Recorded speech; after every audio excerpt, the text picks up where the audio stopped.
CataractCoach.com. Welcome to our new podcast series where we're going to speak to leaders in the ophthalmology world as well as ophthalmologists across the spectrum to learn more. And our format's going to be more of a deep dive, an hour long or so. We'll release the audio, but of course we'll have the full video as well.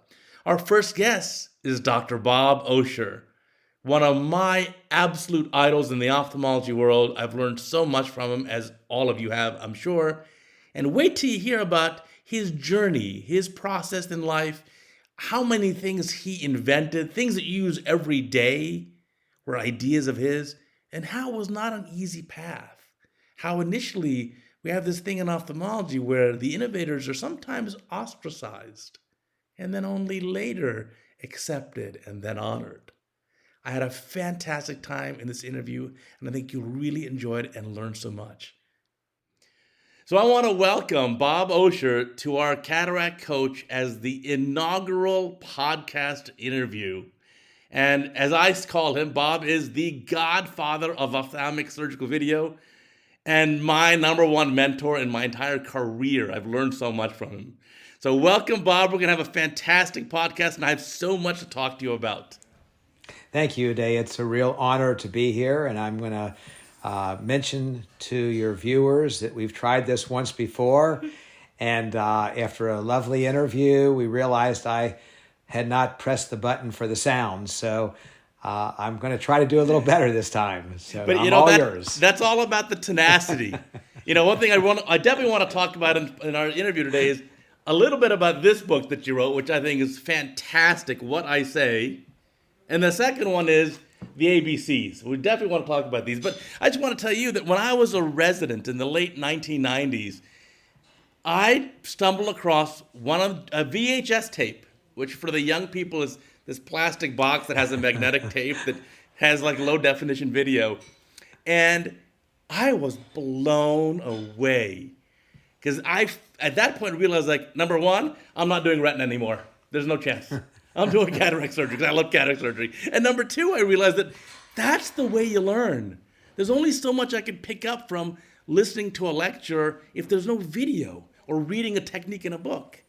So tell me, how did you get the idea to start a video journal for cataract, refractive, and now glaucoma surgery?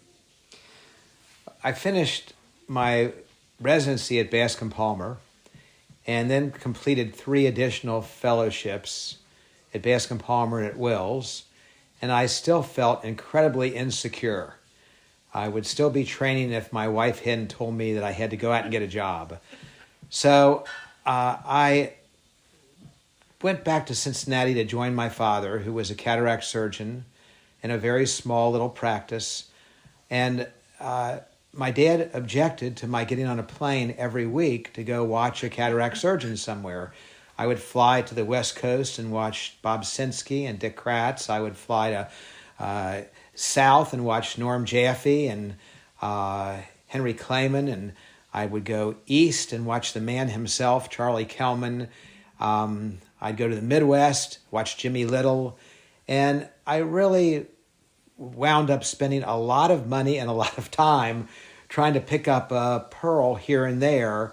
And right about that time, video was just coming out. Some of the blockbuster videos were, the stores were starting to pop up, and I said, wouldn't it be great if instead of me traveling everywhere, if I could do a video program where people sent me their videos and we could watch and learn right in the comfort of our own living room.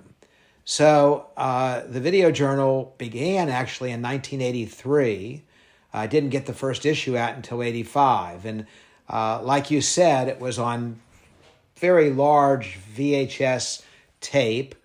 And I would take hundreds of these tapes in great big suitcases to the meetings and disseminate them.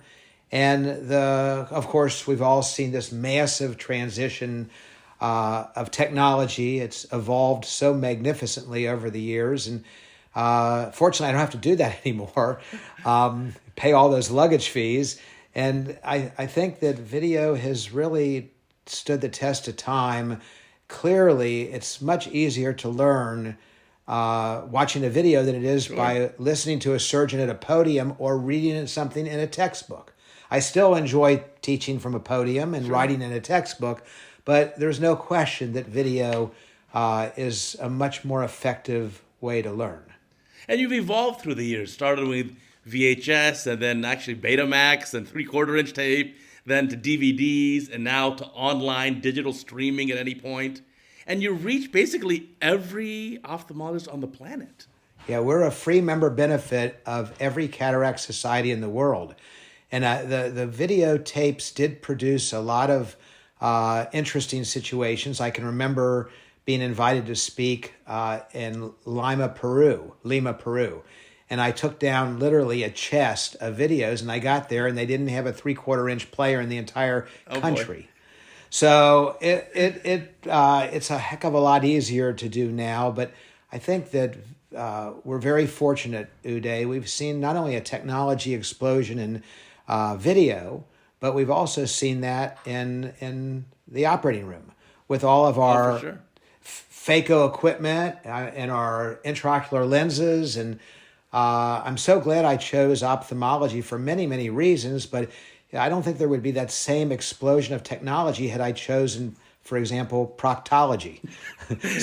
Well, good thing you didn't choose proctology. I don't know if I want to watch proctology videos at 7 in the morning. But you've also expanded beyond cataracts. It was cataract initially, then it became more refractive, now glaucoma. I mean, the spectrum is really very wide. I've been very lucky to be surrounded in my career by exceptional ophthalmologists. And George Waring told me that I needed to expand to refractive. And Mike Snyder told me that I had to put in more prosthetic iris material. And Graham Barrett told me that, and Ike Ahmed forced me to introduce glaucoma. So I've been heavily influenced by our little editorial board. And I do all the work, and they give me the ideas, which have been greatly appreciated. Yeah, it's such an incredible learning resource that I still am a huge fan of today. We'll put a link down below for any of our fans who want to have a direct access to it.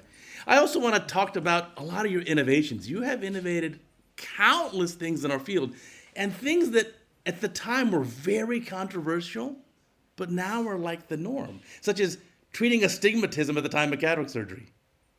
To me, it seems so natural, and it's what I've always done. Tell me, why was that such a big deal? Why was there so much controversy? Well, in the early 1980s, several things happened. The first was I went to the AIOIS, which was the precursor of the ASCRS, and I said, I'm young and I'm hungry to learn, but every case I see that's presented is a perfect case. And that's certainly not real life in my operating room. I was breaking capsules left and right, to be honest with you. As we all do. Yeah, well, back then we had the phaco 9000, which was only 1% of us were doing phaco, and that had two speeds or two options. It had maximum, which would suck the entire patient off the table, and it had minimum, and you'd have to look at the calendar on the wall to see anything happening. So, I went to the companies and I said, I'm very interested in letting me be in control. Sure. I don't want the machine to think for me. I would like to have a surgeon control option in Cooper Vision, and that was actually even before Alcon took over. They said, who the hell are you? And they sent me packing. I finally found a small company in Italy called Opticon that allowed me to make a machine called the Phaco Gold. And it had the first surgeon-controlled ultrasound, aspiration rate, vacuum, and I even developed an automated IV pole that allowed me to control it up and down with my foot with Jed Med in St. Louis. So that was quite controversial, but nowhere near as controversial as when I went in and I said, I want to start a video symposium. And they said, what is a video symposium? I said, I want to put together a panel and I will show real life cases of my complications. I'll be happy to show you my dirty laundry because I think surgeons will really learn a lot compared to just seeing one perfect case after another at every meeting. So I assembled the first faculty, which was Charlie Kellman, Norm Jaffe, Bill Bill Simcoe, David McIntyre, and maybe one other. I don't remember who it was, but they were all and I showed my case. These were the icons. I was the new kid on the block, and I showed my cases, and at the very end, having kept everybody in the audience on the edge of their seats for 2 hours, Norm Jaffe came up to me and he said, you'll have to probably do better next time. and that became like this, that was the standard, because the following year in 83, I realized that so many surgeons we were really impressed with astigmatism. Cliff Terry introduced his keratometer on the microscope, and technology was just starting to develop about astigmatism. And I realized a couple of things. I realized, number one, emmetropia was the holy grail. Sure. And I realized that everybody was paying attention to inducing astigmatism. Nobody was paying attention to getting rid of pre-existing astigmatism. Sure.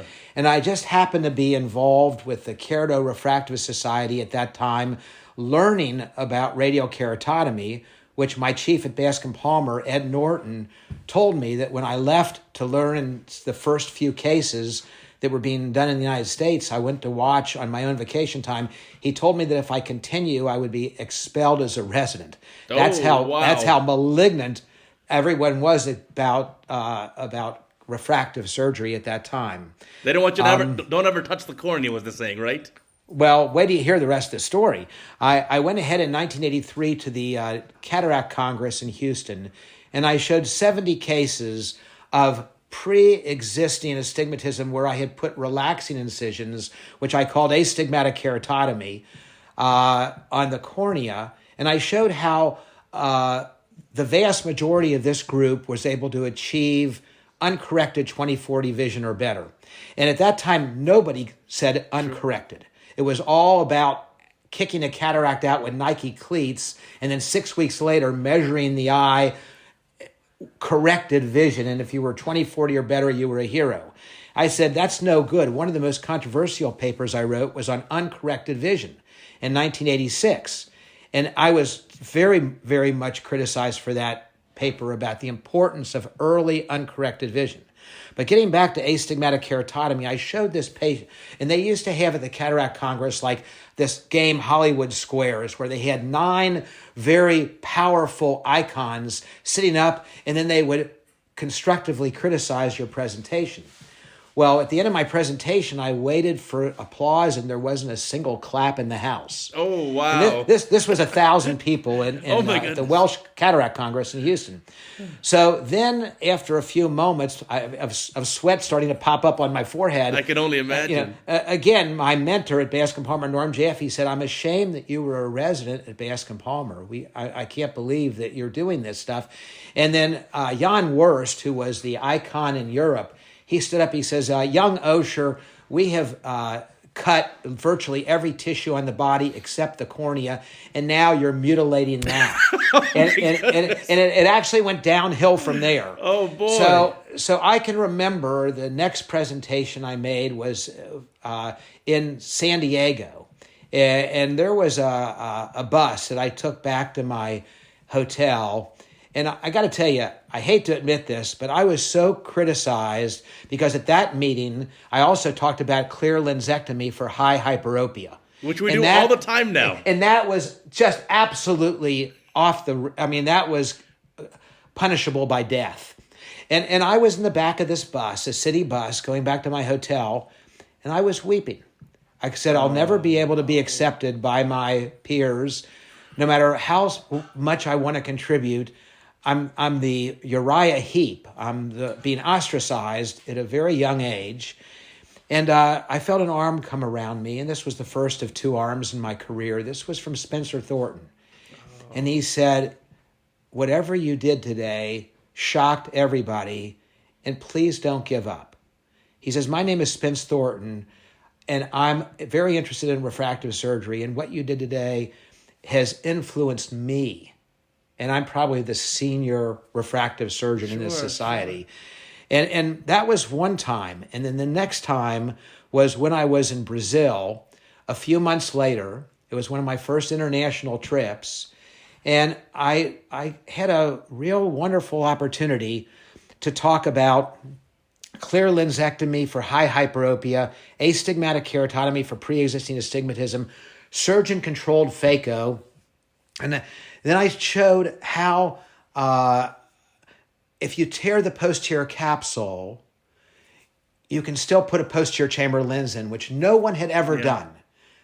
And at the end of the presentation, again, there was no support, no applause, no nothing. And I went back, I sat in my seat and I said, well, that was a hell of a lot of money I just spent to come to Brazil, to be rejected. And an arm came around me. It was Charlie Kellman. He says, I want to talk to you. And I looked at him and I said, oh my God, that's Dr. Kellman. Please don't beat me up. And, he pulled me out. He says, you're going to have a very difficult early part of your career, because I did the same thing. I said things that nobody wanted to hear, and I was ostracized. I was banished. And he says, he gave me so much kindness, so much warmth, and so much support. From that day on, he was my second father. And of course, my first father, my real father, was always very supportive in a very quiet way in Cincinnati.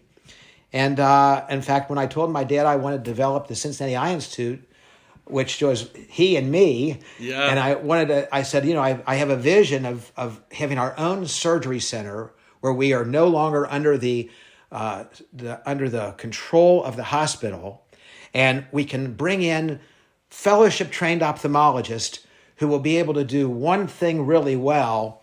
My dad, who was very supportive, responded by saying, I'm going to have you psychologically tested for 3 days. And then you were off the curve for loyalty and ambition. They found out that I was very average in everything, but I had two spikes. Sure. I was extremely, we sat around the table when they gave us these reports after 3 days of undergoing testing.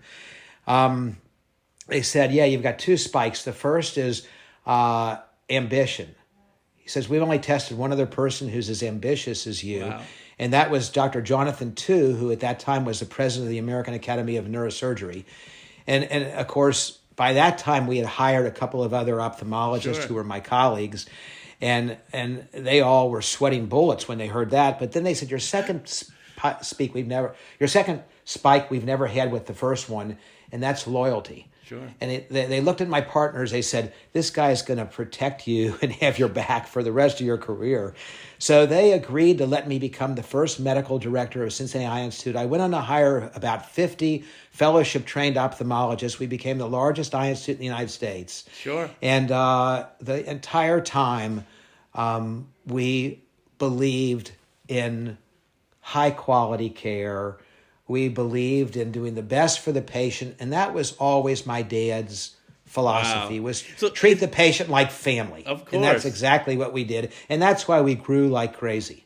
Well, you're saying the patients don't care how much you know until they know how much you care. And that was my expression. You stole that from me from that last interview. I'm your disciple. I copy everything. I put that on a big board that when the surgeons and the employees entered, every single one said, they saw right there, patients don't care how much you know until they know how much you care from your medical director. I copied you. I copied you on a lot of things. I still give every patient my cell phone number. You know why? Because you taught me that. That's right. That's right. I've always felt there's success, no matter what you're doing, is 99% perspiration and 1% inspiration. And if you really work your hardest and you're always giving every patient your best, there's no shortcuts, you're going to be successful. And that's a lesson that I wish every youngster could learn. What is it about ophthalmology where it seems like some of the most important pioneers in our field, you, Ridley, Kellman, Fyodorov, ridiculed or ostracized at the beginning of their careers and then later worshipped? Why? Well, I've never been worshipped. I can promise you that. Well, a little bit by me. In fact, my kids, they tolerate their dads staying up till 2 a.m. And, well respected. Then let's go from ridiculed to well respected. Okay, all right. Okay. But why? We have a dangerous bit of humanity that is to fear the unknown. Sure. We all have a comfort zone. And when I see people doing extracapsular surgery, they're very comfortable with it. They didn't want to enter phaco because it took them outside their comfort zone. And then the way you stay comfortable is you often criticize or throw stones at those who have very different beliefs. And we're all like that. That's, we all herd. And, so some of us who hear a little different drummer, we will pay the dues. And I think that if you look at all those people you mentioned, they were banished. They were criticized. And that's one thing that Charlie told me. He said, you're really going to have to toughen up. You're going to have thicker skin than you've got. And I think as a result of that, over the years, my whole philosophy about being criticized has changed. Yeah. I welcome the criticism now because, if I send a paper in and it's rejected by one of the journals, I know it's probably a pretty good paper. Yeah, that's your sign that it's threatening the status quo or the dogma. Or as you say, today's dogma may be tomorrow's dog food. That's right. That's another one of my favorite expressions. There's other things too that people may not realize. In the old days of phaco versus extracap manual surgery, you got a lot of grief for being a pioneer of phaco and a dense cataract, or loose zonules, or small pupil, or weak corneal endothelium. Everyone said no, only extracap, but you said I can do phaco. Well, I had an advantage, a little bit of an advantage, because I had a machine, which was probably one of the few machines that I could control. Sure. So Charlie had 5 contraindications to phaco in all of his books. And you mentioned them. It was the mature lens, the shallow chamber, the weak cornea, the small pupil, and the loose lens. Yeah. Okay, I tackled every one of those. I wrote every single initial paper in each of those areas. And even to this day, people like Dr. Manus Kraft, who ran the Cataract Society, it wasn't the ASCRS, it was the MSCRS, Manus' Society, they still criticize to this day the fact that we were doing loose lenses. And I was so fortunate because, again, I had Bob Cioni as a fellow. And Bob and I tackled these cases, and we brought in the first capsular tension rings in the United States. You're a smuggler. We were a smuggler, you betcha. If you look in that book, you'll see pictures of me in a garbage can taking a package from a passerby. CTRs, specialty IOLs, viscoelastic, iris prosthesis. You smuggled everything. I did. I brought in the first Trypan Blue, the first black lenses, the first Hilon 5. There was just a number of things, but I was severely criticized for loose lenses. And it wasn't until Jerry Emery, who was a very respected surgeon from Tennessee, started to do phaco with loose lenses. The other advantage that I had, which I can't emphasize enough, was I was surrounded by a small support group. My original video symposium that we took all over the world was Doug Koch, Dick Lindstrom, Roger Steinert, Sam Maskett, and Alan Crandall. Wow, all stars. And we were all young, and we were all committed, and they gave me so much support. To this day, I'm so grateful to all of them. They each became the president of the Cataract Society, and I never served on a single committee. Well, there you go. You and me both. Sometimes you got to do things your own way. So I have to tell you, the very first time I showed how to put a posterior chamber lens in a torn capsule, it was at the AAO meeting. And it was so dramatic that I did not get invited back for 10 full years. Wow. So you do pay the price. You really do pay the price when you think differently.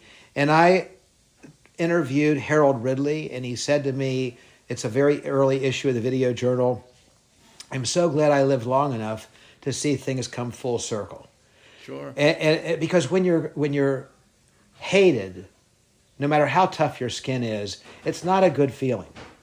Especially when you're just a young, naive kid and you just want to, your whole goal in ophthalmology, beside patient care, is to just make the place a better specialty, to contribute to something. And my dad instilled that in me. So it was certainly tough, but, you know, I'm very forgiving and I hold really no grudges. Most of the people who really were rude and tough to me, they've passed on. So I've outlived the group. I will tell you, though, it made a big difference in the way I taught, because teaching to me was really important. And I grew up in a very punitive system. People were really tough. And I spent much of my residency being reprimanded in Dr. Ed Norton's office, who was the chief and the president of the AAO. But I was a truth seeker. I wanted to know. And maybe I wasn't very diplomatic, but I always wanted to find out why something was taught the way it was taught and how to make it better. And you know, I think that's something I instill in my residents. And I also don't believe in a punitive approach. I believe in a very supportive approach, giving them fertile ground for their ideas, some of which are good and many of which are not. But they at least can discuss it. And I've told every single resident over all of these years at the University of Cincinnati that your obligation is to prove me wrong and to come up with a better way of doing it. Correct. Just come up with a better way. And I think that that's the proper way to encourage people to make change. Because, you know, the only thing that's constant is change. Oh, in our field, especially in ophthalmology, especially cataract, refractive, and glaucoma, the anterior segment, wow. I mean, certainly if you're operating the same way today as you did 10 years ago, you're far behind. It's got to keep evolving. And one of the things I admire most about you, Uday, is you've had this commitment to teaching. And this requires a massive amount of time that people just don't realize. Teaching is a privilege. Taking care of patients is a privilege. Sure. I love what I do. People ask all the time, when are you going to retire? The next 10 guys at Cincinnati Institute, younger than me, have all retired. And I say, what am I going to do that I enjoy better? What's more wonderful than being able to help a patient recover their vision? And this, I feel like I hit the lotto. It's such a privilege to do what we do. And I say, I do have an exit strategy. It's called death. and up until then, as long as I can remain competent, and I have to brag just for a small moment. No, please. I just looked at all of my cases from this year, and I don't do the volume that I used to do by any stretch. But this year I had 0 complications. So awesome. Here's the thing. Here's the thing. Number one is I manage unusual things. I recognize things sooner. I know how to manage them sooner. I do fewer cases. But we have a barometer, unlike most fields. Most fields, you don't know if you're losing your competency. We have a barometer because we have to report, at least that we do at Cincinnati Institute, every complication. So the moment I start to see my skills deteriorate, I will know when it's time to become a medical ophthalmologist, or perhaps one of my old loves, a neuro-ophthalmologist. That's right. That was your first fellowship in med school was the neuro-ophthalmology one. Yeah, that was a magnificent opportunity to spend time with Lawton Smith, who loved his patients. Sure. He was such a role model. And Norm Schatz up at Wills, who loved his patients. I'm telling you, I was so lucky because the influence teachers had on me and on you is a reason we want to give back and do the same thing for our youngsters. Oh, for sure. For sure. In fact, it's this book. Part of the difficulty in learning ophthalmology is learning how to actually talk or speak with patients. That's a huge challenge. I found this book 20 years into my career, and I read every word twice. Well, that's very kind of you to say. It wasn't my idea to write that book. I take no credit. That was a young fellow from Alabama by the name of Jack Parker who came up and he said, "Can I watch you in surgery?" And he then asked the question, "Do you mind if I stay for a week and write down everything that you're talking to patients?" Because I do use humor, and I'm not afraid to reassure. For sure. And I want to make sure they know I'm in their camp. Yeah. And I'm not afraid to touch somebody's shoulders. Our younger people right now could communicate wonderfully, but it's by text. Yeah. You know, they've lost the art is being able to look a patient in the eye and make that patient know, again, as we've said before, how much you really care. And in 40 some odd years, I've never had a single lawsuit because every patient knows they are a part of my family. And I give each one, as you said, my cell phone, and they know that I will not abandon them. No matter what the situation is, I'm on their side. That's so critically important. But I also love the other aspects, how you have that compassion and that love, but the other aspects of your personality too are very fascinating to me. People may not know, you've coached like 100 youth sports teams, maybe more, like a crazy number. Well, I will talk about that, but before we switched and transitioned to that, I want to just say a few more things about teaching. Tell me. You know, there are so many ways people can teach. And, you know, you don't have to be comfortable at a podium. You don't have to be comfortable as an author. But working with residents is fantastic. And you did it for 20 years. You did it, and that's probably how you got all your great videos from your residents. But gray hair. Right, I hear you. I think that I have a column now in the JCRS every month. It's a wonderful opportunity to teach young surgeons. I'm so honored that the JCRS has given me that opportunity. And yet a lot of things weren't invited. For example, I started a meeting which became the second largest cataract meeting in the United States, Cataract Surgery Telling It Like It Is, of which you were honored one year. Sure. But that meeting was because I chaired the Hawaii session for decades. And one day I was chairing a session and mentioned a few names of companies. Wait, you got to say, the session was new technologies. And how could That's you talk exactly about right. It makes no sense. How could you talk about a new technology without saying a company name? That's exactly right. Well, I violated these very new strict CME guidelines in January, and I had just given the exact same course at the AAO, which is the most conservative body on the planet, and no one had said a word there, but I got dinged, and they told me that I had violated a zero tolerance situation where I was going to be punished and maybe suspended for a year. And I didn't give them a chance to give me that suspension. I said, I'll just start my own meeting where we can say whatever the hell we want to say and teach just exactly how we want to teach. You are 5 standard deviations above the mean in ambition, so we will give you that. So I took a small group of colleagues to Sarasota, and we had 3 or 4 sponsored companies. And 10 years later, we had north of 600 ophthalmologists and 118 companies.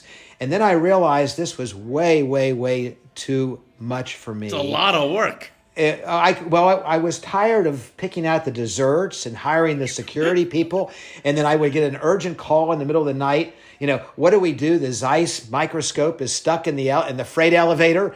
And there was such a massive amount of work that I sold the meeting to Slack. And you know, I'm so glad and relieved I did, because now I can spend time pursuing other studies and other things, and that leads us into balance, because I never had balance in the first part of my career.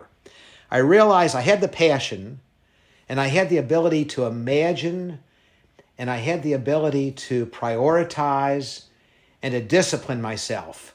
Sure. But the balance was not favorable. I think it's a mistake that a lot of us have made. I've struggled with that myself. Just so for our readers here, the book ABCs, A is achievement, B is balance, and C is contentment. So obviously the achievement, believe it or not, for my audience, is the easiest part. Yeah. I agree with that.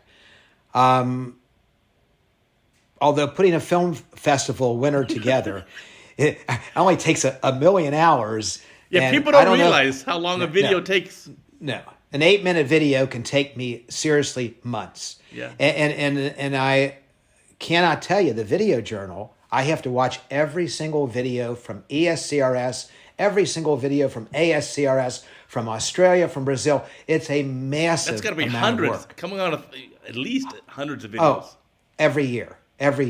So that takes a lot of time, and unfortunately we get seduced by ophthalmology, and then we can't develop true balance. And that's why I put the B there, because I sat down and I said, I've got to become more balanced. Now, what can I do to become more balanced so I'm just not consumed by ophthalmology? Well, I've always liked fitness and sports. That's very important to me. I ran every day from age 18 to age 60, at which points my back gave out and I switched to biking and kayaking and some other things. But staying fit is really important. It's not an ego thing. Sure. Staying fit allows you to go into the operating room and work the whole day without fatiguing. Sure. Staying fit allows you to do things with your family. I saw you playing golf with your son at one of the meetings. Yeah. It allows us to do things with our kids that if we weren't fit, we might not be able to do.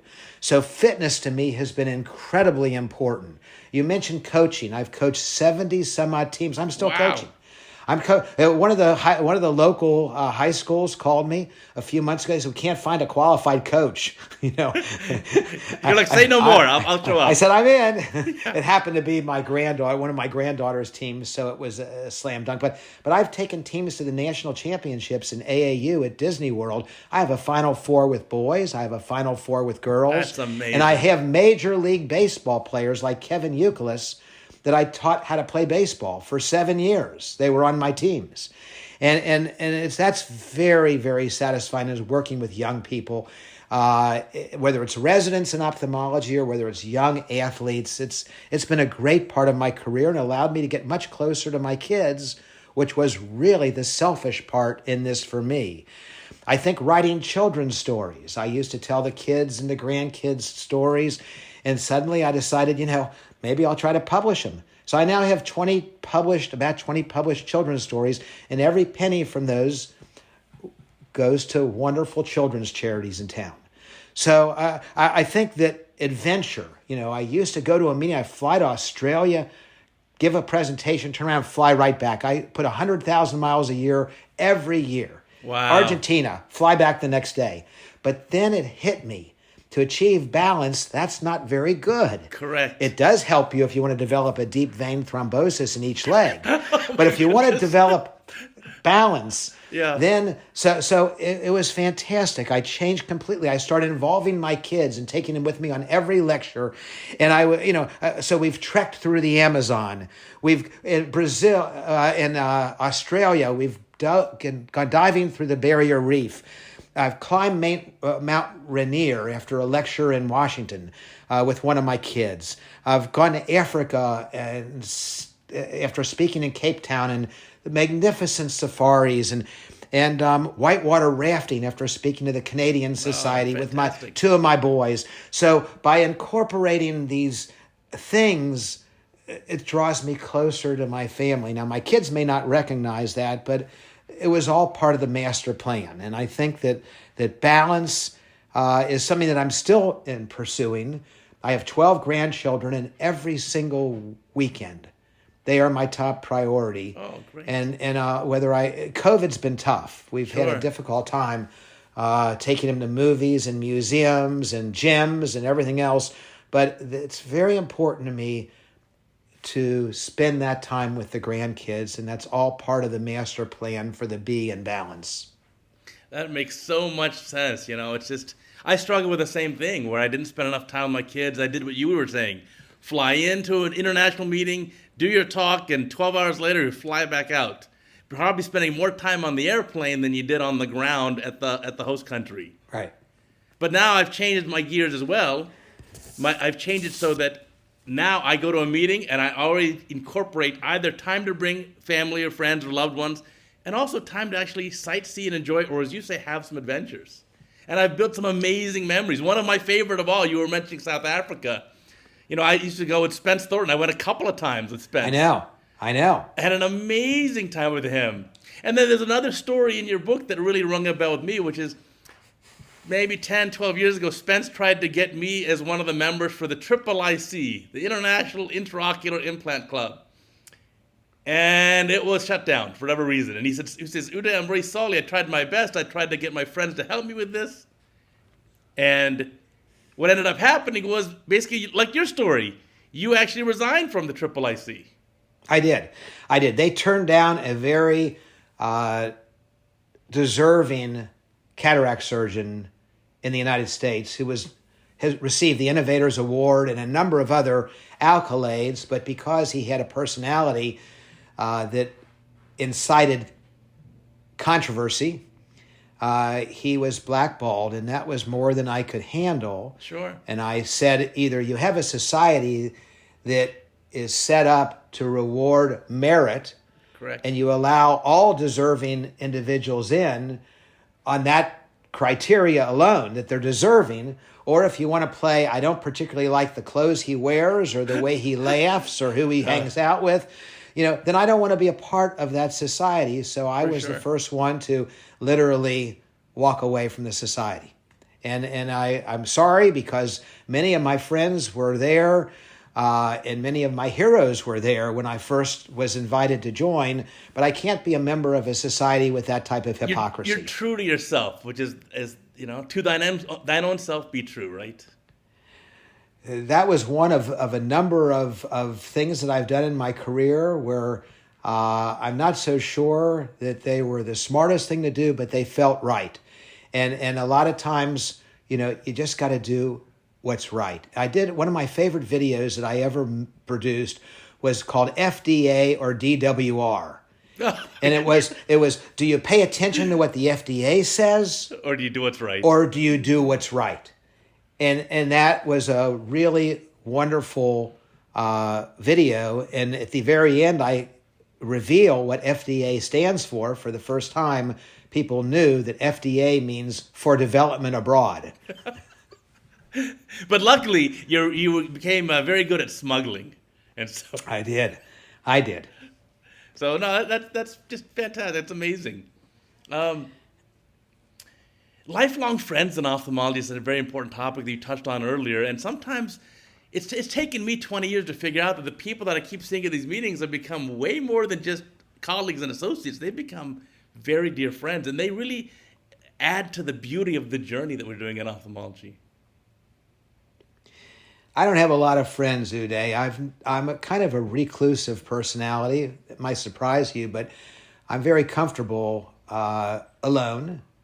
I work into the wee hours of the morning. People ask, when do you sleep? If we saw a text at 2:30 in the morning from you, I say, it's no problem. I sleep during my first 3 cases the next day. I'm very comfortable alone. But I mentioned earlier the support that I received from Dick Lindstrom, Doug Koch, Sam Maskett, Roger Steinert, Alan Crandall, and then people who I've become very friendly with at meetings. Graham Barrett is like, I can't tell you how much I adore Graham.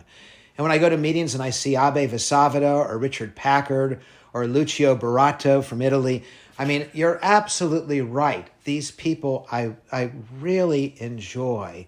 And it's not just when things are going good, when I'm getting some type of an honor. Sure. They're there to share it with, but it's when things don't go well. 20 years ago, I was knocking on death's door with a pineapple-sized, highly malignant kidney tumor. And you were exactly my age. I read the book. You were 53. That's right. It makes me think I need to go get a whole body MRI just to be sure. This was pretty lucky. Golf saved my life because this was my first year swinging a golf club, and I was speaking at the Canadian meeting down in Tucson. And I practiced after my presentation at 7 in the morning. I practiced for 12 straight hours. That's the nature of the beast. And flew back to Cincinnati the next day. I was walking across the parking lot, kind of limping, and I happened to run into a neurologist, And he says, "Why are you limping?" I says, "Because golf is a contact sport." I overdid it. He says, "Well, come on, we'll get a quick MRI on you. I've got an MRI in our office." I said, "No, I don't think it's necessary." He says, "Come on, it's 5:00. You don't have any patients." I went over, I got an MRI, and the next morning the phone rang, and it was the radiologist. And he says, "This Dr. Osher?" I said, "Yep." He says, "Well, I've got some good news for you." And he says, "You were right. That's just minor irritation on your back, and it's nothing to be concerned about." And I went to hang up the phone, and he says, "And now the bad news." I said, "Excuse me?" He says, "The bad news, you have a pineapple-sized malignant kidney tumor." Wow. So that set my world. That was on a Thursday or a Friday. I called all my kids in from around the country. I told them what the situation was. I made an appointment at the Cleveland Clinic, and Doug Koch and the people I mentioned were very helpful finding the top renal cancer surgeons in the country. They all came to my assistance right away because I didn't know anything about renal cancer. And I did all my surgeries on Monday. I flew to the Cleveland Clinic. I drove to the Cleveland Clinic on Tuesday. They repeated the studies, and they flayed me open, took out my kidney, my adrenal, my rib, all my nodes. And, they thank the good Lord. This was an incidentalloma. It was purely because I overdid it playing golf, and I ran into a neurologist. This was God's doing. I've become a very spiritual person because I'm not a religious person, but I'm a spiritual person. Sure. I believe I had more to do, and I was given the opportunity to do so. And I've never wasted that. It's changed my whole view on life. Now I relish seeing a hawk flying across the fairway. Or, my wife is a magnificent wildlife photographer. I love seeing the tiger swallowtail or any sunset. It's just magnificent, and I so appreciate it. Whereas prior to that, I wouldn't have paid any attention at all. Sure. And the way I changed my relationships with my children, the way I reprioritized my whole life, because I wasn't going to blow this second chance. And I think that everybody should be so lucky to have a serious disease which is not fatal. And it does change your perspective. Helps give you a reset. Yeah, it's a total reset, complete reset. So that's when I really knew. That's when you really appreciate your friends. That's how we got into that. Was sure.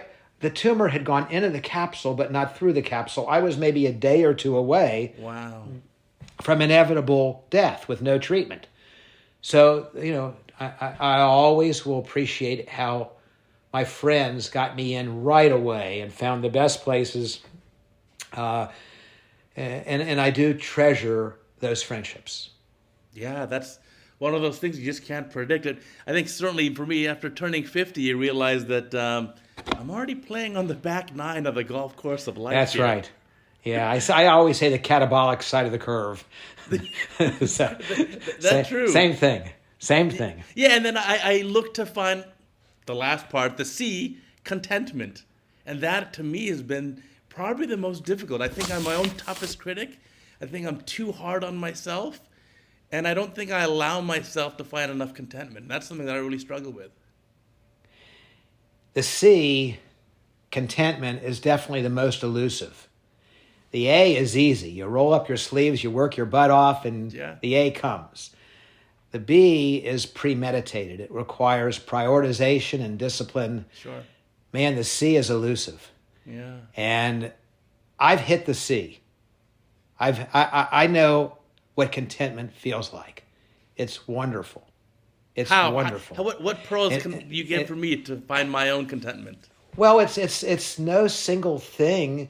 It's an accumulation of, it's like little tributaries coming into a wonderful, beautiful river. And the tributaries for me, my practice, it became so satisfying. And when you do the best you can for every single patient, and you look at yourself in the mirror at the end of the day and say, I took no shortcuts, I gave everybody the best deal I can, that's an awful good feeling after years and years and thousands of patients. And then my family. I did not have a great relationship with a couple of my children, and I changed that.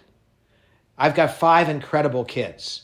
My oldest runs probably the most successful hedge fund in the country out of San Francisco. He's been number one in the country many times. My second is the busiest of our 12 retinal surgeons.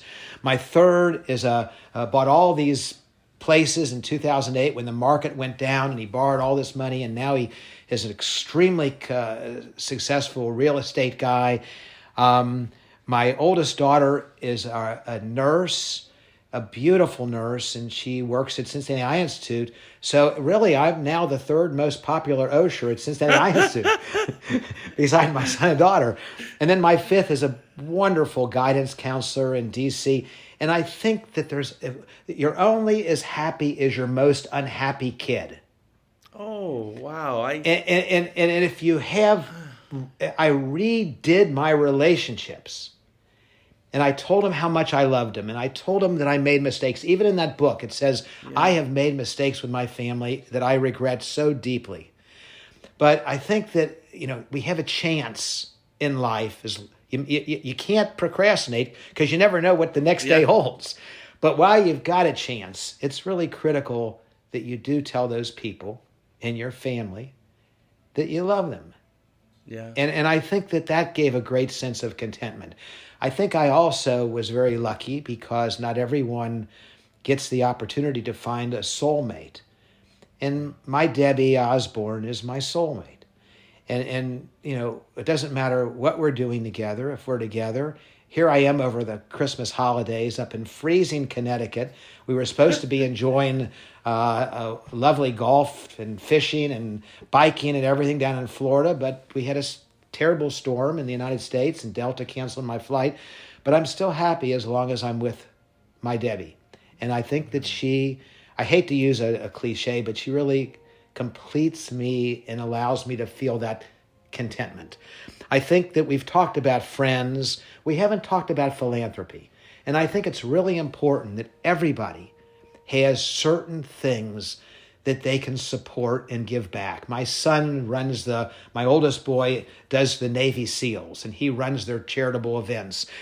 Each of my kids is involved in something, and it doesn't really matter, but you got to be able to give back. Sure. We're not selfish creatures. You have to give back, and whether it's with your time or with your money, I think that produces a sense of contentment when you see that your time or your money are doing good things.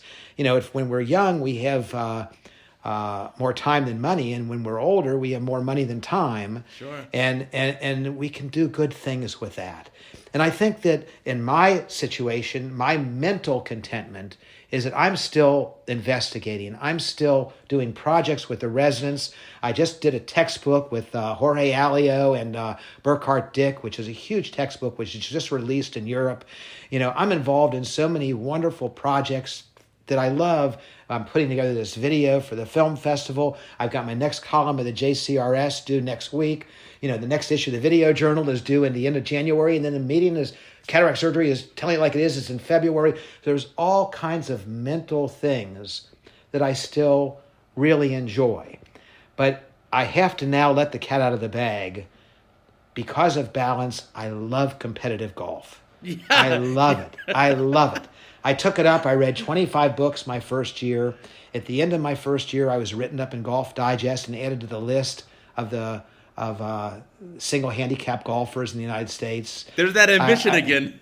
Yeah. Oh, after surgery on a Monday or a Tuesday in the summer, I can go out to the golf course, get there at 8:00 at night, work on my chipping, my putting, my pitching, whatever. Wow. Until and I see the sunset and I see the hawks and the deer and the foxes, and it puts it all together. But golf to me is so intellectually stimulating, as well as being a real mind game. The hardest distance in golf is 8 inches between your ears. So I fell in love with that. I'm so glad I didn't do it when I was young, or else I would have given up ophthalmology maybe. But I think that everybody has to have hobbies. Sure. I love music. I play a little guitar, a little piano. I love. I used to be very competent as a card magician. We have to have hobbies, and now my hobbies are primarily my grandchildren. But when you put all this together in the package, Uday, the best thing about life is not the achievements in life, it's the journey. Sure. And the journey is so satisfying. And when you look and say, was this life a successful life or not?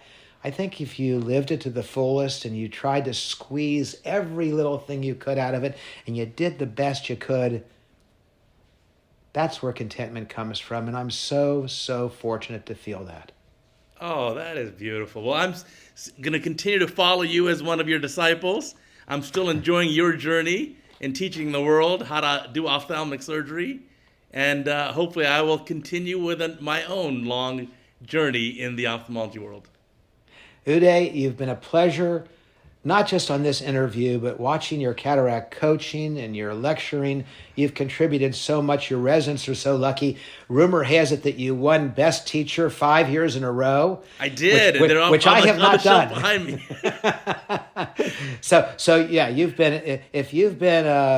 it works both ways. Yeah. I learn a lot from you, Uday, and I'm very, very grateful that you allowed me to share this interview with your many viewers, and I can't thank you enough. Oh, it's been my pleasure. I look forward to seeing you in person very soon, and I promise not to challenge you to a game of golf. And now the $64,000 question is, do you think the recording will work this time? I bet you it did, so I think we're good. Uday, thank you. All right, bye-bye. Thanks, thank you for watching that podcast and enjoying it with me. Dr. Osher has inspired me for decades, and I'm sure a lot of that wisdom will inspire you as well. We're going to have these podcast series scheduled for twice a month initially. Maybe we'll do more in the future, on the second and fourth Sundays of every month. And we'll have these uploaded as audio files as well to podcast services like Spotify, Apple Podcasts, Google Podcasts. But of course, you can always watch the video here on CataractCoach.com or certainly on YouTube. Again, thank you so much. I sincerely appreciate it.